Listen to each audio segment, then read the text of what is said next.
A 17-year-old girl, cello in hand, is kicked off her flight to the most important audition of her life. The reason? A first-class passenger felt threatened. But the airline, Global Airways, just made the biggest mistake of its corporate life. They didn't just humiliate a teenage musician.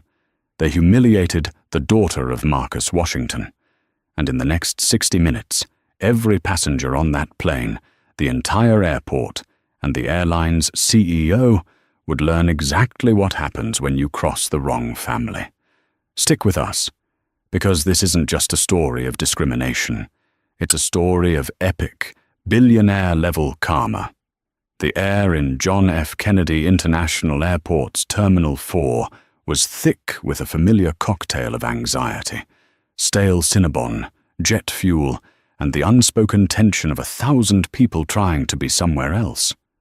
For Amara Washington, 17, that somewhere else was everything. She sat at gate B24, her back straight, her hands resting on the polished, deep red curves of the hard shell case beside her. Inside was Gabriel, her cello. It was an 18th century Italian instrument, a gift from her late mother, and it was her ticket. In less than 24 hours, she and Gabriel had an audition slot at the Juilliard School. Amara was not your typical 17-year-old. While her peers were navigating high school drama, she was mastering Elgar's cello concerto. She was a prodigy, but she wore it quietly. She was dressed in simple black jeans, a grey sweater, and sneakers. Comfort for the flight. Her hair was pulled back in intricate box braids. She looked down at her phone, rereading the email confirmation for the 10th time. To Amara Washington, from Global Airways Special Services, RE Flight 451, JFK to LAX, special baggage. Dear Ms. Washington, we confirm pre-boarding for you and 1 cello. As the instrument is too large for the overhead, it will be stowed in the first-class cabin closet, as per our policy. Please see the gate agent upon arrival. She'd done everything right. Her father had taught her that. Be twice as good, twice as prepared, and never give them an excuse. Her father, Marcus Washington, was a man who lived by precision. He was the founder and CEO of Aeroprime Dynamics, a name whispered in boardrooms and aviation circles, the company whose navigation and logistics software ran nearly 70% of North America's air traffic. But to Amara, he was just Dad, the man who checked her homework and quizzed her on musical theory. We will now begin pre-boarding for Global Airways Flight 451 to Los Angeles, a tinny voice crackled over the PA. This includes passengers in first class, our Platinum Medallion members, and anyone needing extra assistance. Amara stood, her heart thumping. She wheeled the heavy cello case behind her and approached the gate agent, a tired-looking man named Frank. "Hi," she said, her voice soft but clear. "I'm Amara Washington, seat 22A. I'm pre-boarding with my cello. I have the confirmation here." Frank barely glanced at her phone. "Right, cello. You'll board with first. Go ahead." Amara nodded gratefully and moved into the priority lane, joining a small line of seasoned business travelers. As she stepped forward, a woman in front of her, late 50s, blonde hair sprayed into a helmet, a stiff Chanel jacket, and a face tight with impatience, turned around. The woman's eyes dropped from Amara's face, to her braids, to her cello, and then lingered on her Economy Plus boarding pass. A faint, dismissive escaped her lips. This was Mrs. Karen Covington, and she was already annoyed. Amara ignored her, focusing on the jet bridge ahead. Just get on the plane. Just get to the audition. She stepped onto the aircraft. A flight attendant with a plastic bright smile greeted her. "Welcome aboard. Oh, is that the cello for the closet?" "Yes, ma'am," Amara said. "Seat 22A. "No problem, honey. I'm Susan. Just follow me. We'll put it right up here in the first-class closet. and then you can head back to your seat." Susan led her into the plush, hushed cabin of first class. Amara kept her eyes down, feeling the scrutiny of the passengers already settled in. She just wanted to be invisible. "Right in here," Susan said, opening a narrow closet door near the bulkhead. As Amara carefully maneuvered the large case toward the closet, she heard a sharp, nasal voice from seat 1A. "Excuse me." Amara and Susan both turned. It was the woman from the gate, Mrs. Covington. She had her phone in one hand and a glass of champagne, already delivered, in the other. "Excuse me," Mrs. Covington repeated, her voice louder. "What do you think you're doing? That closet is for our coats." Susan, the flight attendant, kept her smile pasted on. "It's no problem, ma'am. This is a special musical instrument. We're just stowing it per policy." "I don't care what your policy is," Covington snapped. "I'm in 1A. I paid for this space. I don't want that thing." She gestured to the cello case, taking up all the room. "And besides, she," her eyes raked over Amara, "is clearly not supposed to be up here. I saw her ticket. She's in the back." Amara felt a hot flush of embarrassment. "Mum, the airline confirmed this. It's the only place it fits." "Did I ask you?" Covington shot back, her voice dripping with venom. "I was speaking to the flight attendant.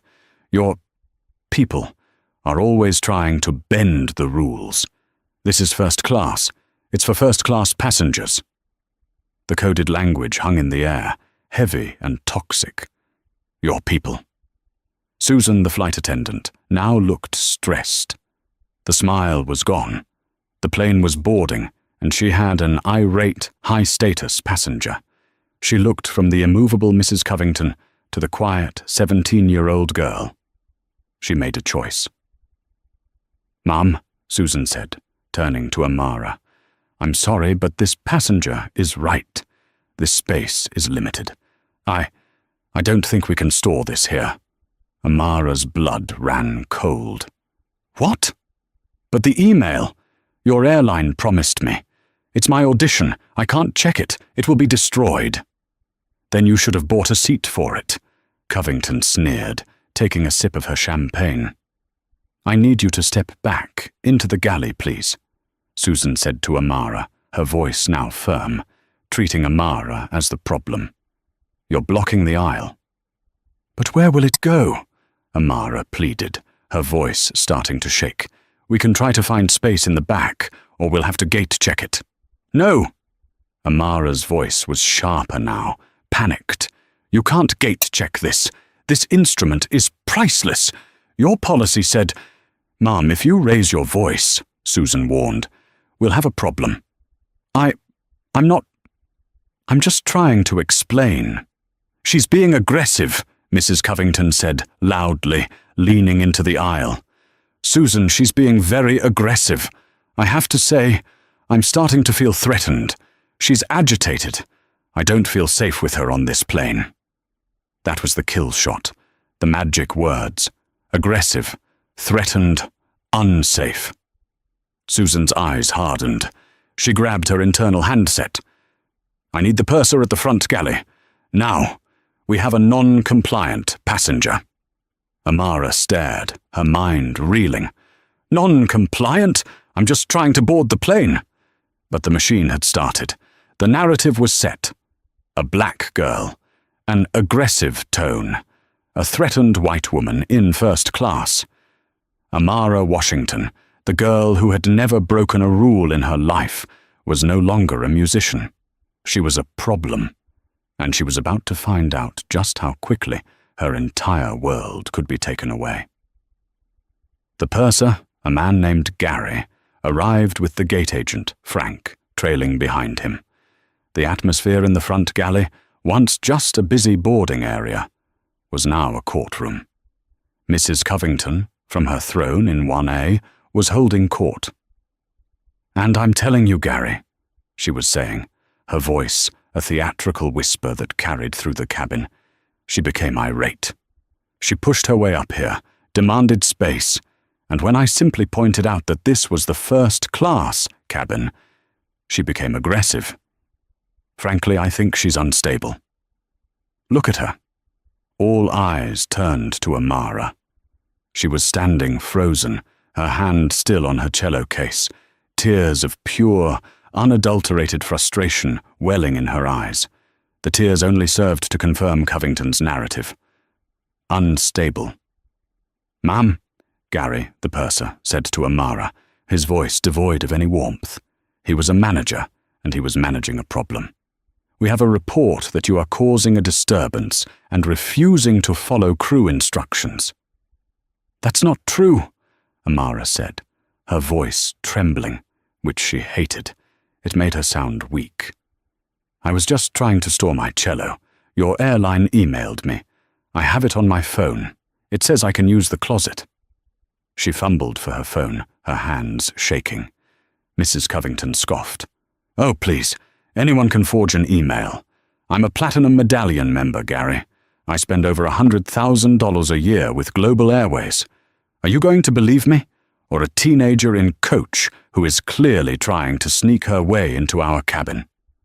Gary didn't even look at Amara's phone. His decision was made. The path of least resistance was clear. Appease the Platinum member. Remove the problem. "Ma'am," he said to Amara, "Mrs. Covington is one of our most valued customers. The flight attendant, Susan, has also reported that you were non-compliant. We can't have this kind of disruption before takeoff." "Disruption? I caused a disruption." Amara pointed, incredulous at Covington. "She called me your people." Gary's face tightened. "That is a very serious accusation." "It's true, she said it. Now she's threatening me."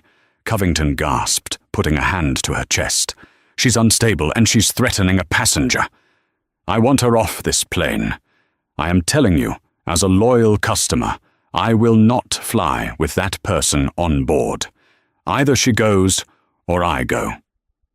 It was an ultimatum, and in the cold calculus of corporate airlines, a 17-year-old musician with an Economy Plus ticket stood no chance against a $100,000 a year client.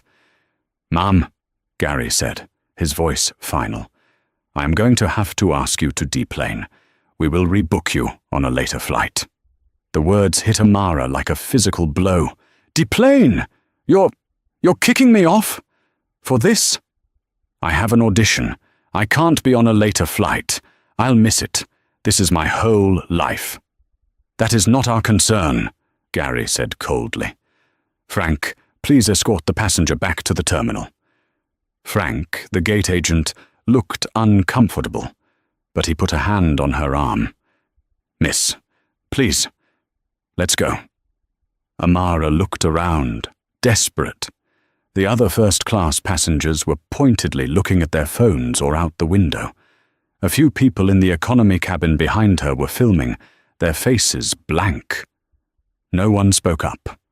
No one moved. The silence was its own kind of violence.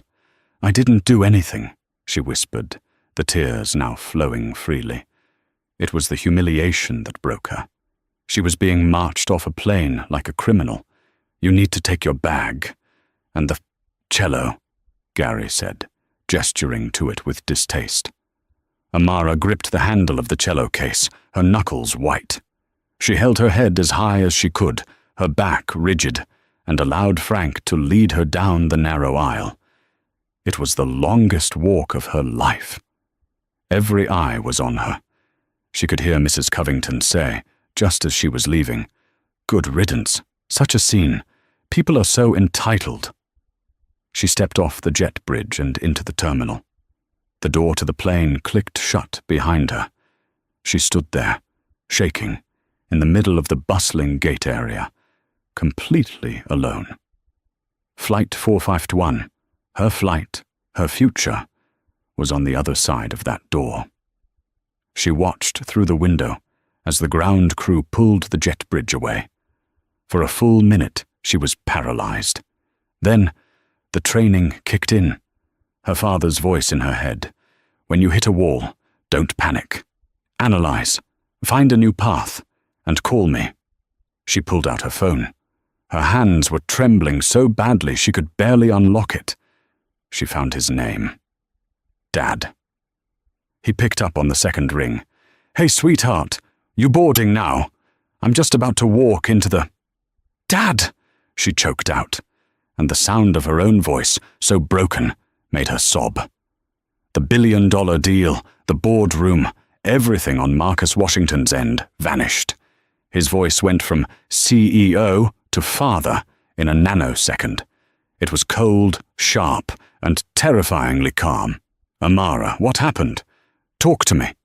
They kicked me off, she cried, hiding her face as people walked past, staring. They kicked me off the plane. This woman, she lied, Dad. She said I was aggressive, and they just believed her. They kicked me off. The plane is leaving. I'm going to miss it. I'm going to miss Juilliard. There was a silence on the other end of the line. It was not a silence of shock. It was a silence of calculation. A silence Amara knew well. It was the sound of a supercomputer processing a threat and formulating a response. Amara, Marcus said, his voice now a flat, dangerous monotone. What is the flight number? Global 451, to LAX, Gate B24. Gate B24, got it. Who is the passenger? Her name, I think I heard them call her Mrs. Covington, in 1A. Covington, 1A, understood. Now listen to me. Stop crying. You are a Washington. You did nothing wrong. You are the victim. Do not let them see you broken. Go to the global customer service desk. Sit down and wait.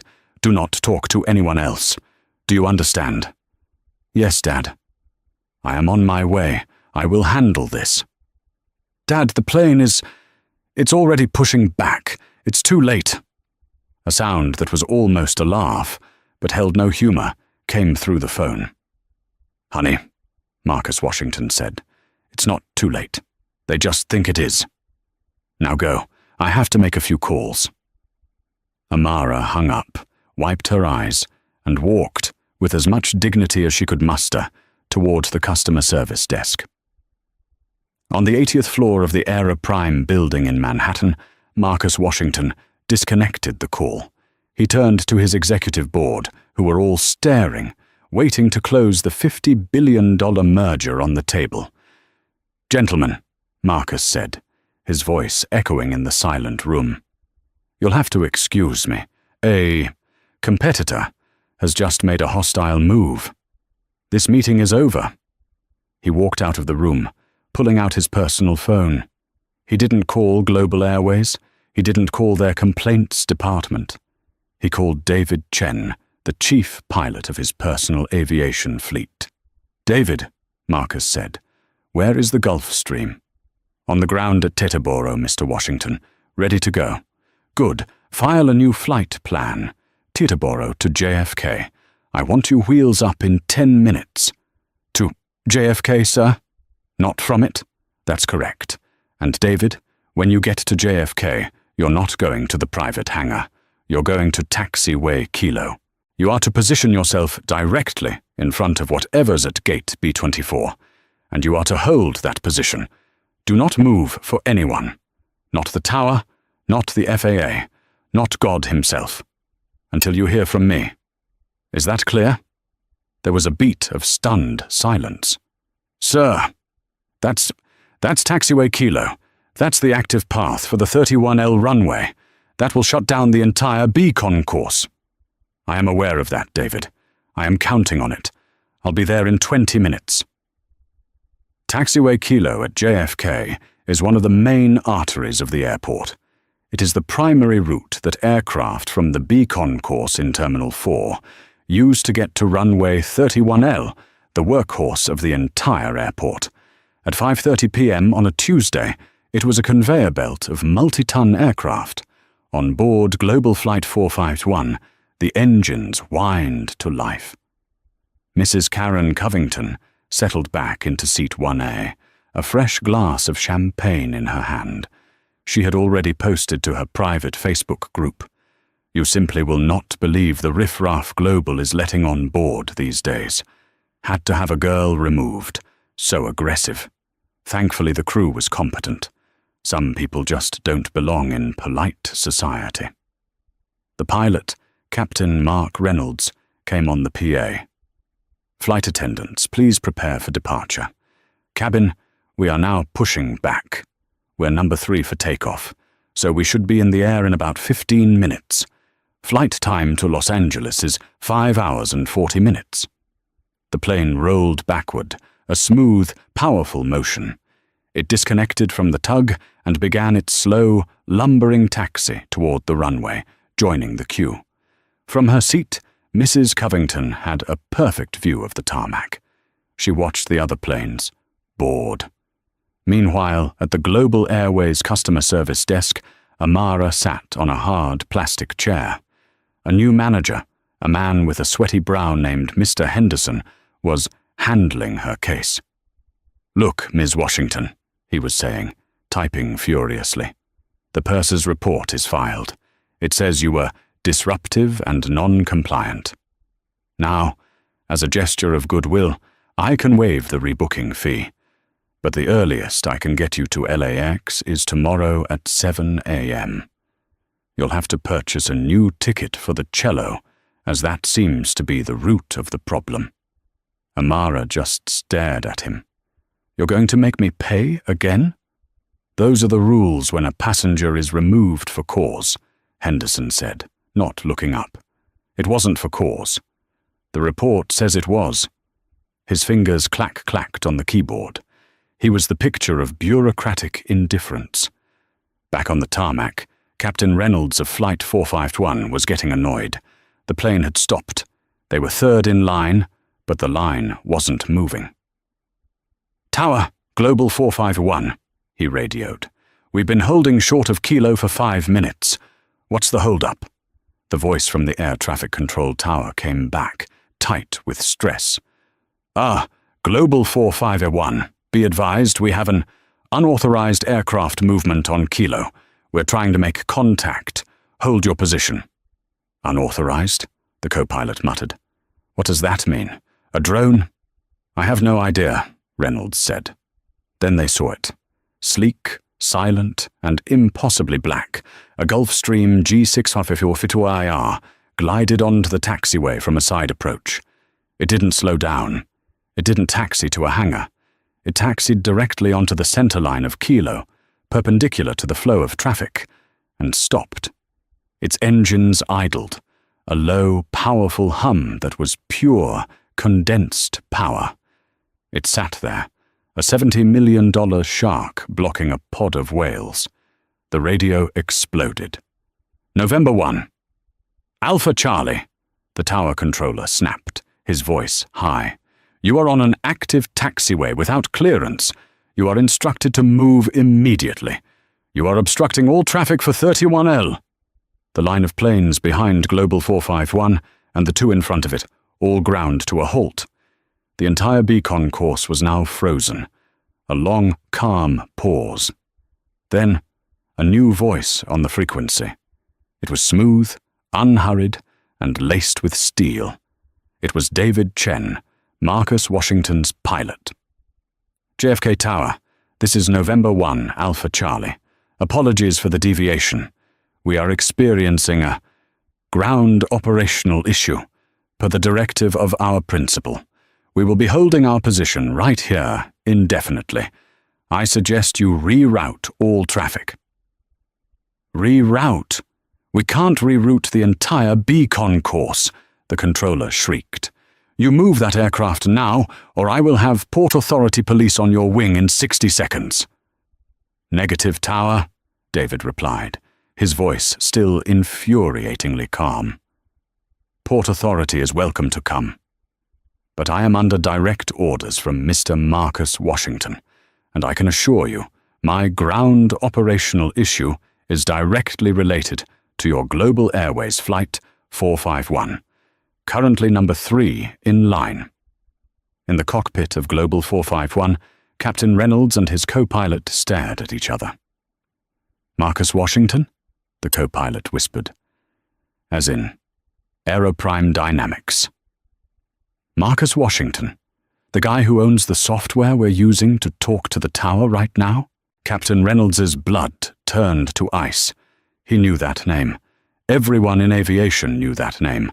Marcus Washington wasn't just a billionaire. He was the man who had personally redesigned the logistical framework for half the airports in the world. He was the man who, with a single phone call, could make an entire airline systems non-compliant. "Tower," Reynolds radioed, his voice suddenly very, very humble. "Global 451. Can you, confirm the name of the principal in N1AC? "It's confirmed, Global," the tower snapped. "It's Marcus Washington, and he says he's got a problem with your flight. What the hell did you people do?" On board, the passengers were starting to get restless. The 15-minute wait had turned into 20, then 30. "Folks," Captain Reynolds came on the PA, his voice strained. We apologize for the continued delay. We seem to be, experiencing an unexpected traffic jam on the taxiway. A smaller aircraft is blocking the path. We are asking for your patience as we resolve this." Mrs. Covington huffed, annoyed. A traffic jam in the sky? Ridiculous. Utter incompetence. Back in the terminal, Mr. Henderson was still stonewalling Amara. "Look, miss, there's nothing more I can do. If you don't take the 7 a.m. flight, that's on you." "Mr. Henderson!" a voice barked from across the terminal. A gate agent was sprinting toward them, his face pale. "Mr. Henderson, you need to come with me. Now! I'm with a passenger. I don't care. The tower is on the line. The director of airport operations is on the line. And there's a G650 parked on taxiway Kilo that's shut down the entire airport. They say it's because of her." He pointed at Amara.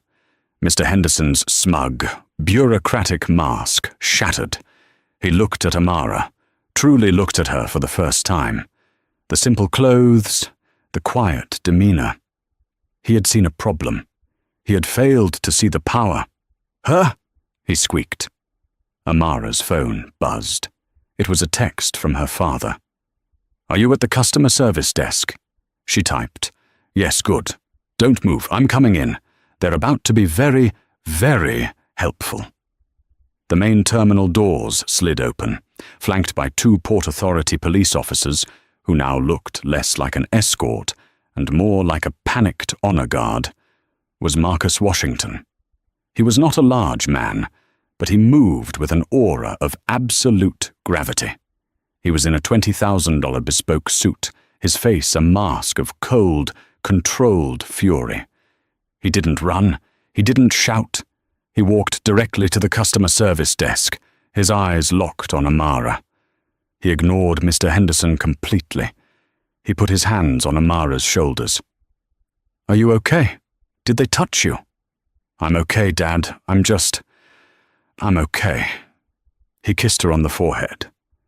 Only then did he turn to the trembling Mr. Henderson. His voice was quiet, but it cut through the terminal noise like a scalpel. "My name is Marcus Washington. That," he pointed out the window at the now visible blockade on the taxiway, "is my aircraft, and that," he pointed at the gate, "is your aircraft, Global 451. Here is what is going to happen."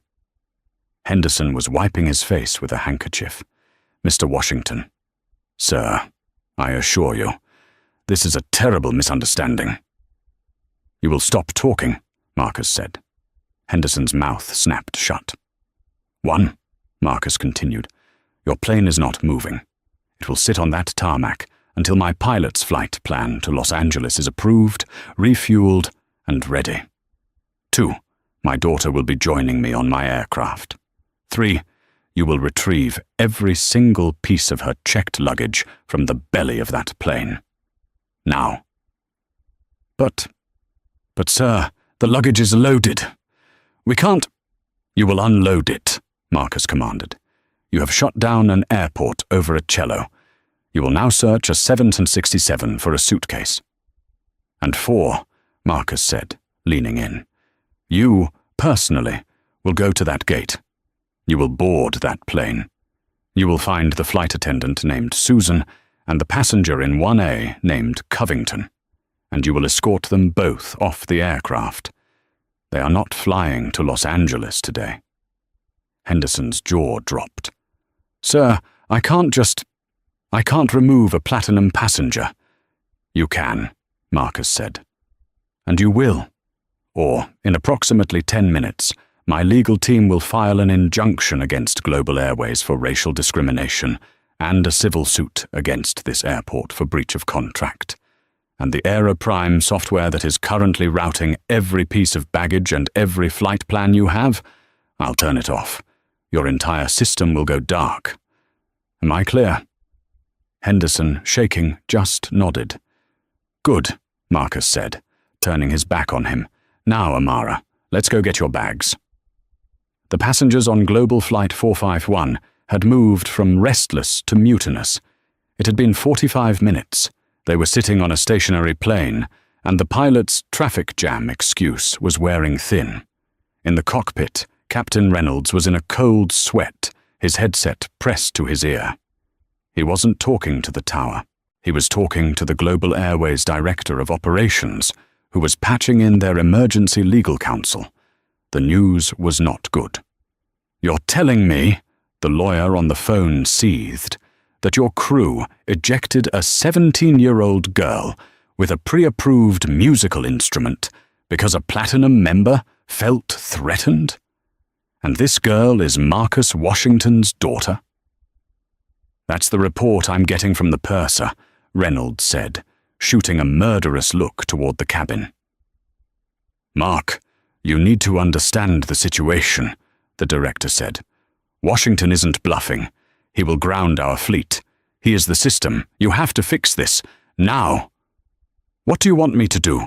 He's blocking the taxiway with a G650. You're going to have to deplane the passenger. Covington. What? I can't. She'll sue us. She will sue us, the lawyer corrected. But Washington's lawsuit will end us. End the entire airline. Get her off the plane, Mark, and get that flight attendant, Susan, off, both of them. Consider them off duty. That's the demand. Captain Reynolds hung up the headset and undid his harness. He looked at his co-pilot. Stay here. Don't talk to anyone. He emerged from the cockpit, his face grim. He walked straight to 1A. Mrs. Covington was complaining loudly to the purser. Gary. This is the worst service I have ever received. First the disturbance, now this delay. I expect a full refund and 100,000 bonus miles. Mrs. Covington, Captain Reynolds said, his voice flat. She turned, surprised. Captain, finally, are you going to tell us what's going on? Ma'am, I'm going to have to ask you to gather your personal belongings and come with me. Covington's face, a mask of entitlement, crumpled into confusion. What? Why? Are we switching planes? No, ma'am. You are deplaning. You will not be flying with us today. The entire first-class cabin went silent. I beg your pardon? Covington scoffed. You can't be serious. I am a platinum member. Do you know who I am? Yes, ma'am, we do, Reynolds said, his patience gone. And apparently you didn't know who she was. Who? That aggressive girl? That aggressive girl was Amara Washington, and her father, Marcus Washington, has just shut down the entire beacon course by parking his private jet on the taxiway. He has demanded your removal, so please, get your things. You are getting off. The color drained from Karen Covington's face. The name Marcus Washington meant nothing to her. But shut down the airport, and private jet certainly did. She had picked a fight, assuming she was the most important person in the room. She had been disastrously wrong. This is outrageous. You're capitulating to a terrorist, she shrieked. Ma'am, you can leave the plane, or you can be removed by Port Authority police. The choice is yours, but you are delaying 200 other people." At that moment, the plane's door opened. A flustered Mr. Henderson, the terminal manager, stepped on, flanked by 2 armed Port Authority officers. "Mrs. Covington," Henderson said, trying to sound official, "we need you to come with us. Now." The sight of the police broke her. This was a humiliation she could not fight. Her power, built on loyalty cards and a shrill voice, had just met real power, built on infrastructure and billions of dollars. She began to grab her designer purse, her face a knot of fury and shame. "This is not the end of this. I will have all of your jobs," she hissed. "No, ma'am," Captain Reynolds said. "You won't." As the officers escorted a sputtering Karen Covington up the jet bridge, Reynolds turned to Susan, the flight attendant, who was cowering in the galley. "Susan, you too. Get your bag. You're off duty." "What?" "Captain, I was just following procedure. She said she felt threatened." "You used procedure to justify racism, and it just cost this airline a fortune," Reynolds snarled. "You sided with a bully against a kid. You made the wrong call. Now get off my plane."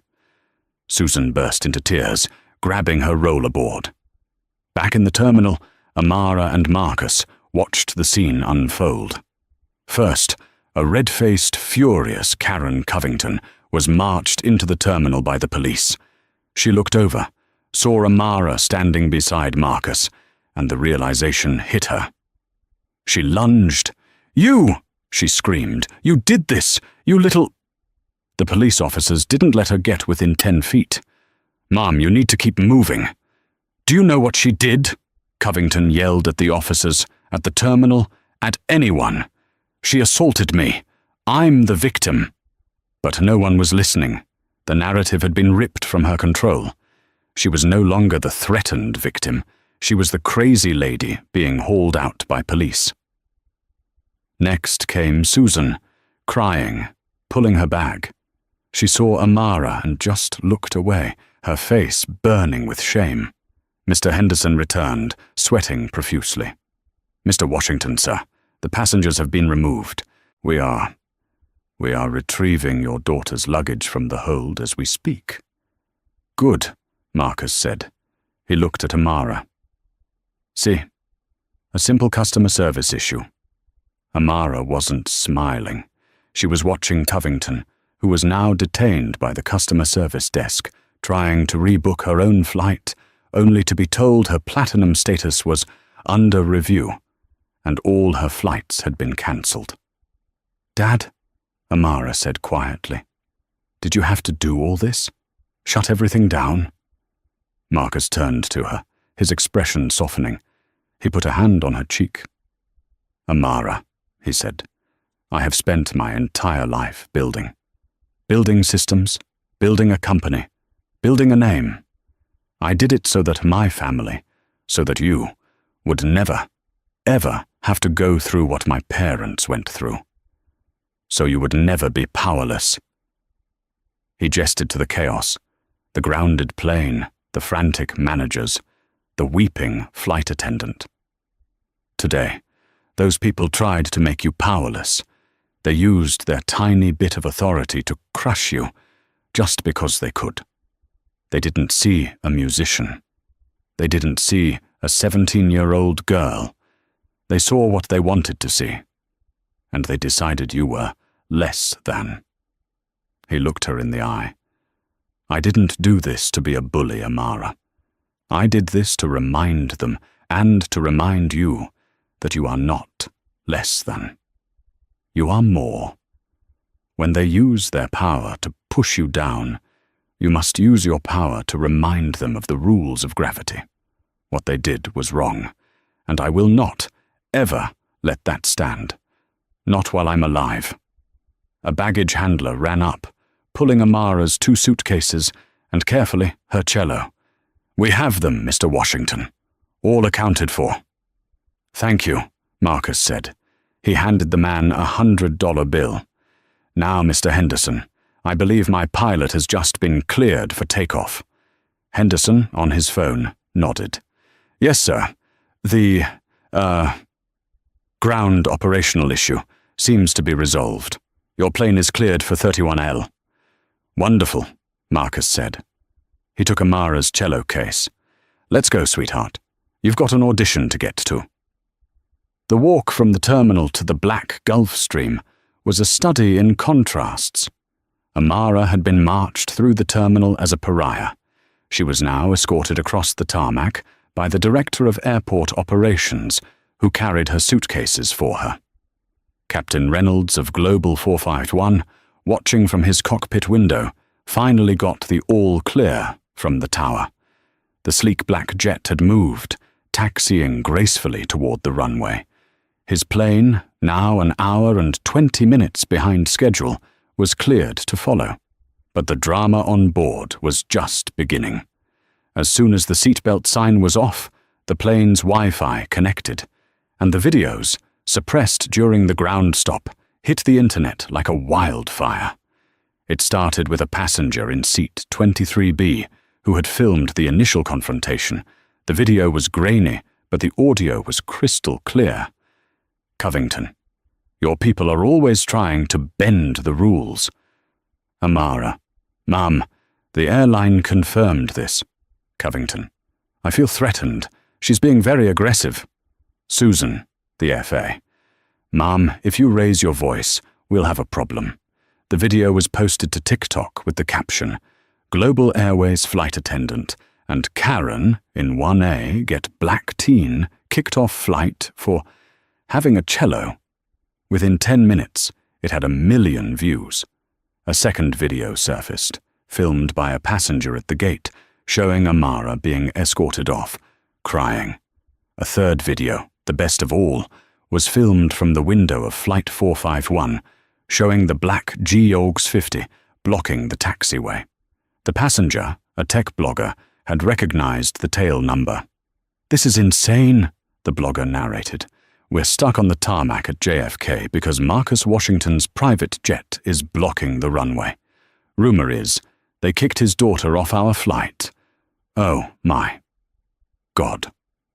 By the time Global 451 was over Pennsylvania, Global Airways, Marcus Washington, and Justice for Amara were the top 3 trending topics on X, formerly Twitter. The airline's corporate office was in full-blown panic. Their stock, in after-hours trading, had already dipped 8%. The story was pieced together by online sleuths in real time. They identified Karen Covington. Her full name was visible on her luggage tag in one of the videos. She was revealed to be a regional vice president at a major investment bank, Wells Fargo. By the time Flight 451 was over Ohio, Wells Fargo's public relations email was receiving 10,000 messages a minute. Susan, the flight attendant, was identified by her name tag. Her social media, full of smiling vacation photos, was flooded with snake and clown emojis. Global Airways' CEO, a man named Robert Miller, was pulled out of a dinner. He saw the videos, he saw the stock ticker, and he saw the name Marcus Washington. He didn't call his PR team. He called his legal team. How bad is it? Miller demanded. It's biblical, Bob, the lawyer said. He didn't just sue us. He filed a formal complaint with the FAA, citing safety and security protocol violations by our crew. He filed a discrimination lawsuit with the DOJ, and his company, Aeroprime, has just triggered the breach of ethics clause in their contract with us. They're pulling their software. As of midnight tonight, we lose our navigation and logistics support. Miller's blood ran cold. He's grounding us. That'll ground the entire airline. That's the point, Bob. You need to fix this. Apologize. Now. Miller frantically tried to get a number for Marcus Washington, but Washington wasn't picking up. He was at 45,000 feet, in a cabin far quieter than Global 451. Amara sat on a cream-colored leather seat that was softer than her bed at home. The Gulf Stream was silent, a whisper in the sky. Her cello, Gabriel, was securely strapped into its own seat across from her. A flight attendant, a kind woman named Maria, had served her a full dinner of pan-seared salmon and roasted vegetables, followed by a warm chocolate lava cake. Amara was staring out the window at the endless carpet of stars. "You're quiet," Marcus said from the seat opposite her. He had a tablet in his hand, and the muted stock ticker in the corner of the screen was bright red. "I'm just thinking," Amara said. "About what?" "That woman, Mrs. Covington, and Susan. Their lives they're going to be ruined, aren't they?" Marcus set his tablet down. "Actions have consequences, Amara. This is not a game. They made a choice. They chose cruelty. They chose prejudice. They assumed you were disposable. They were wrong. The consequences are not my doing. They are the result of their actions. The world is just catching up." "But she's getting death threats, Dad. I saw it before we took off. People are posting her address." "That part is wrong," Marcus agreed, his face serious. "That is the dark side of a mob. But the accountability? That is necessary. I'll have my team contact the platform to pull any doxing material. We are not them. We don't incite violence, but we demand justice. There's a difference." He leaned forward. "Let me tell you what really would have happened if I wasn't me. You would have been kicked off.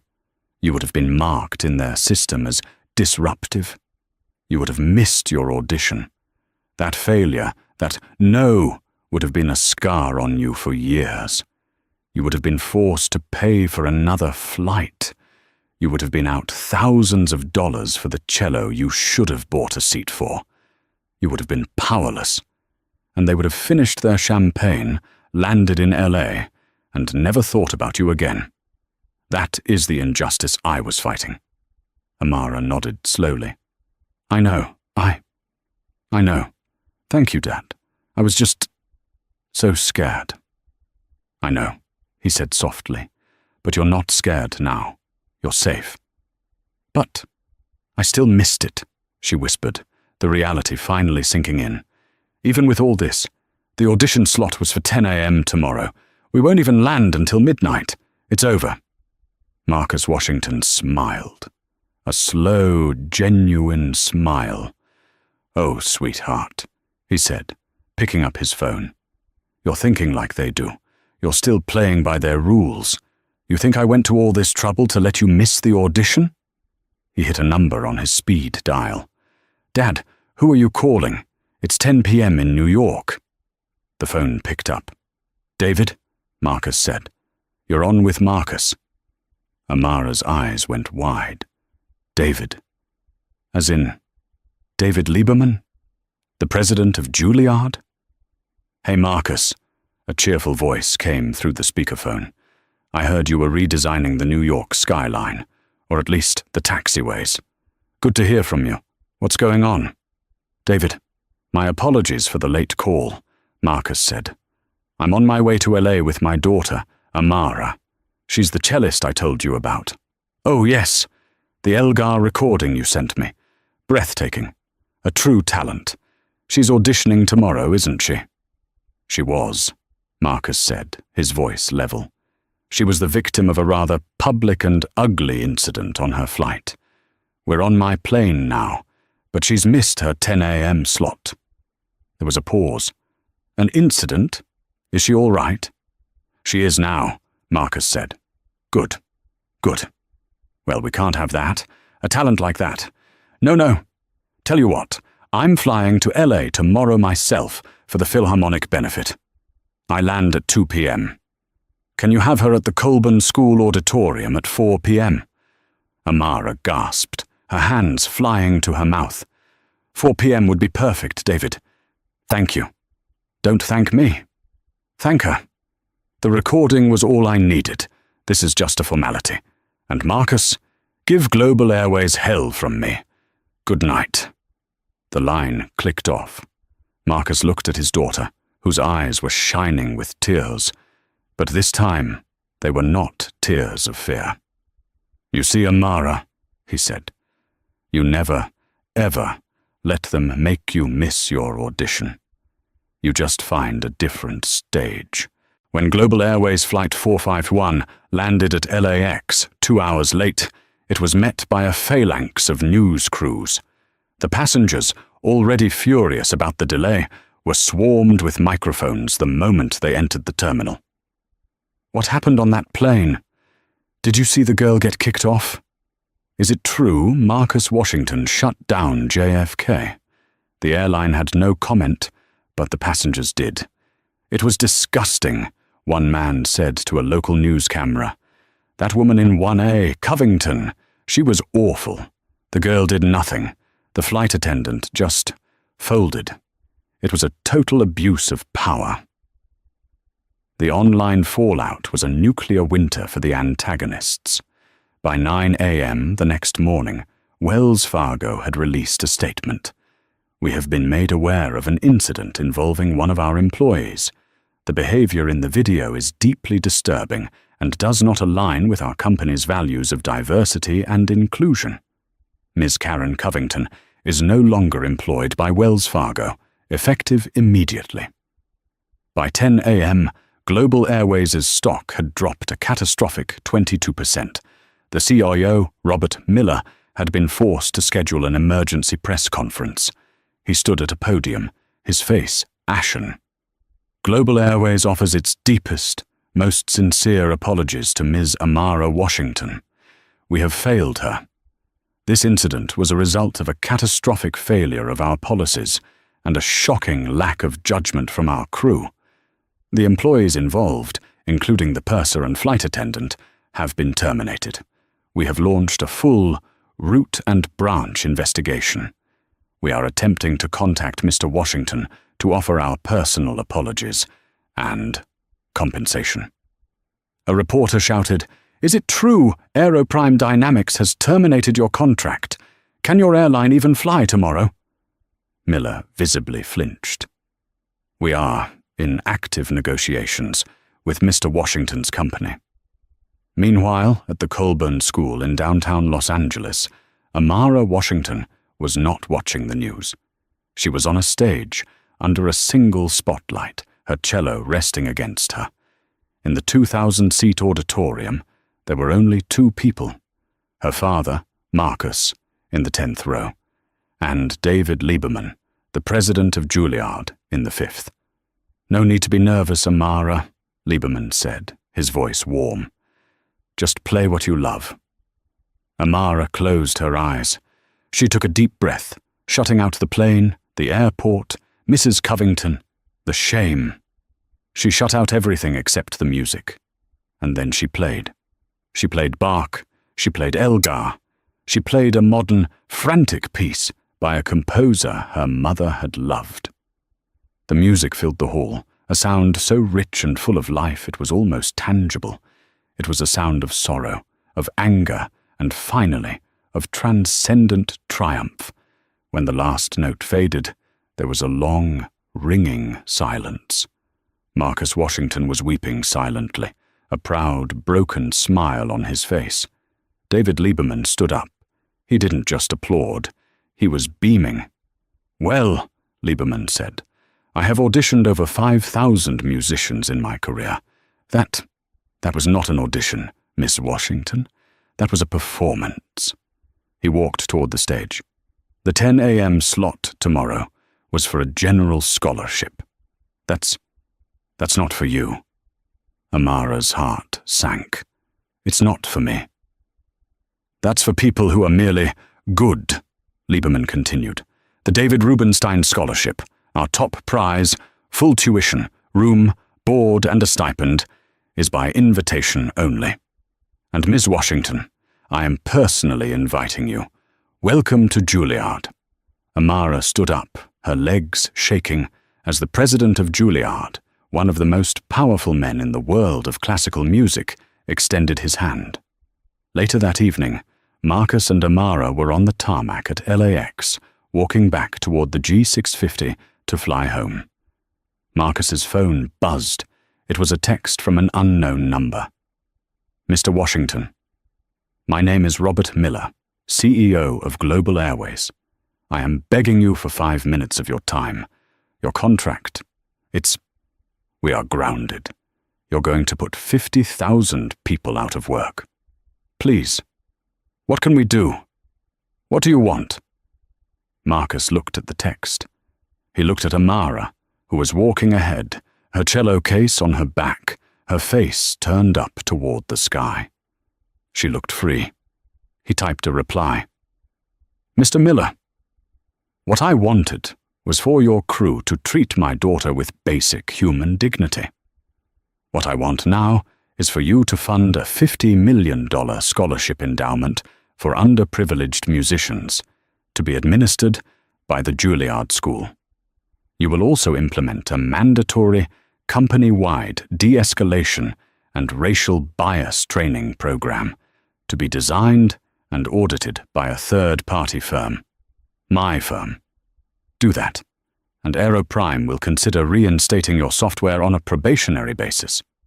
A reply came back almost instantly. Yes.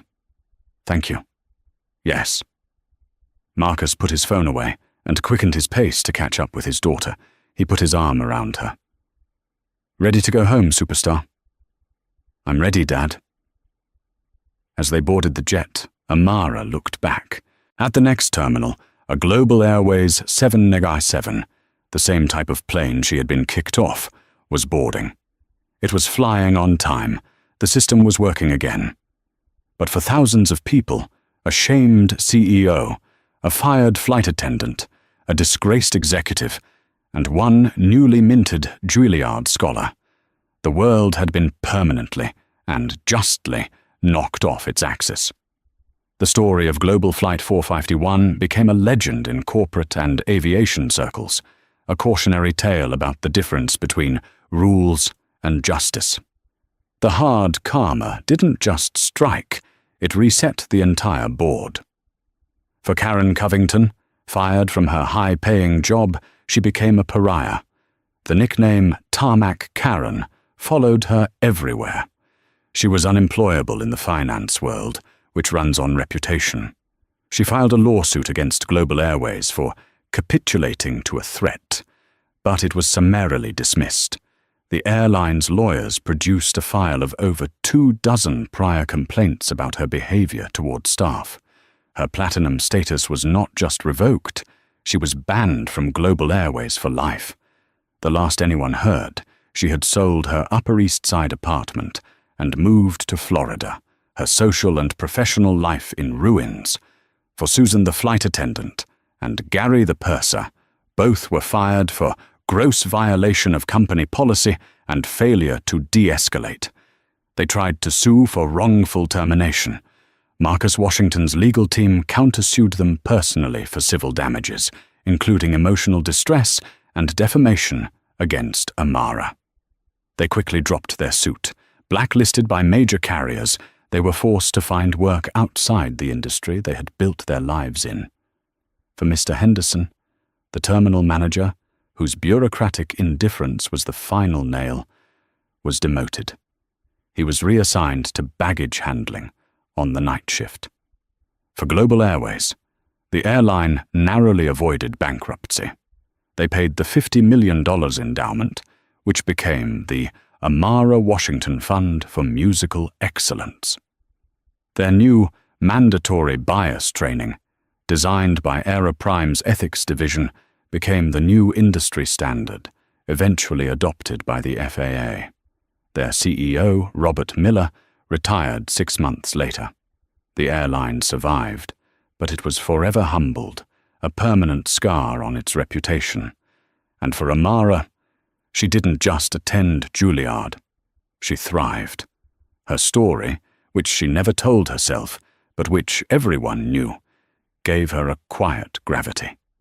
She became a symbol, not of victimhood, but of grace under pressure. Her debut performance at Lincoln Center 2 years later was a sellout. The final piece she played was Elgar's cello concerto, the one she was supposed to audition with. Her father sat in the front row. As the final, soaring note of the cello filled the hall, Marcus looked at his daughter. Bathed in the spotlight she had so truly earned. The world had tried to tell her she didn't belong. He had simply reminded the world that, in fact, it belonged to her. And that's the incredible true life story of Amara and Marcus Washington. This wasn't just about a plane, it was about a system. A system that allowed a 17-year-old girl to be humiliated, and the same system that gave her father the power to burn it all down. Karma, in this story, wasn't just a coincidence, it was a consequence. It was the direct result of a father who had built an empire, not just of money, but of leverage, to protect his family from the very prejudice he knew was waiting. Mrs. Covington and the global crew made a bet that Amara was powerless. They lost. What do you think? Was Marcus Washington's response an epic act of justice, or did he go too far? Let me know your thoughts in the comments below. If you were moved by this story, please hit that like button, share this video with someone who needs to see it, and make sure you subscribe to our channel for more unbelievable true life stories where karma hits back hard. Thanks for watching.